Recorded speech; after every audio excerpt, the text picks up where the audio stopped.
दिन में मैसेज आ गया था। सबसे पहले आपको सारी बधाई कि आज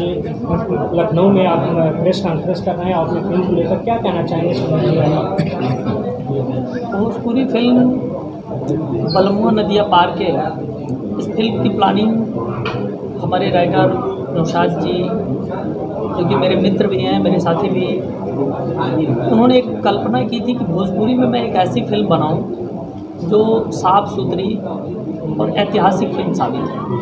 ये प्लान लेकर के जब हम लोगों ने चर्चा किया था,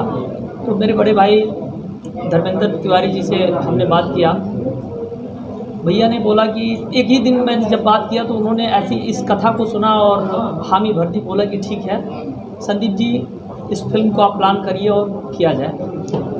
शर्त यही रहेगी कि आप अश्लीलता के खिलाफ काम करें, ऐसी फिल्म बनावें जो समाज को एक दिशा दे।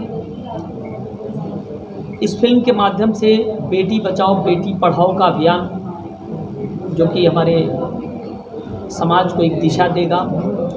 साक्षरता, बेटियों को कैसे पढ़ाया जाए, इस फिल्म के माध्यम से गांव की एक बेटी विश्व पटल पर कैसे जानी जाती है, ये बताने का प्रयास किया गया है।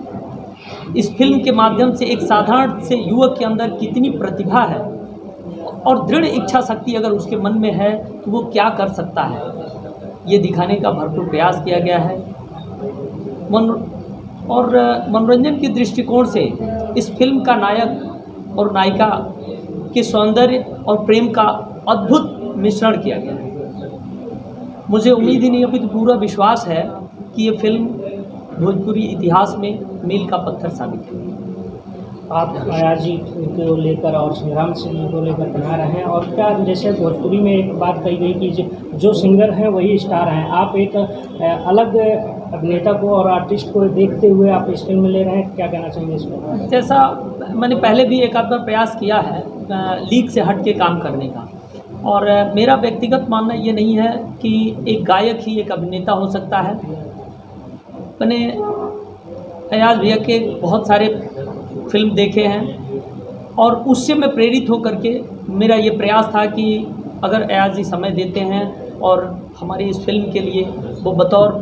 अभिनेता काम करने के लिए राज़ी होते हैं, तो हमारी पहली प्राथमिकता अयाज जी के साथ काम करने की होगी। और मैं बहुत खुशनसीब हूँ कि नौशाद अली राहत जी और धर्मेंद्र तिवारी जी जब मिले तो इस प्रोजेक्ट की प्लानिंग बहुत जल्दी, एक हफ्ते के अंदर हुई, और जितनी जल्दी इस प्रोजेक्ट की प्लानिंग हुई उतनी ही जल्दी अयाज भैया ने अपना समय भी दे दिया और संग्राम सर ने भी समय दिया, जिसको लेकर के हम लोगों ने प्लान किया कि 24 जुलाई से इस फिल्म को लखनऊ और आसपास के क्षेत्रों में शूट करेंगे।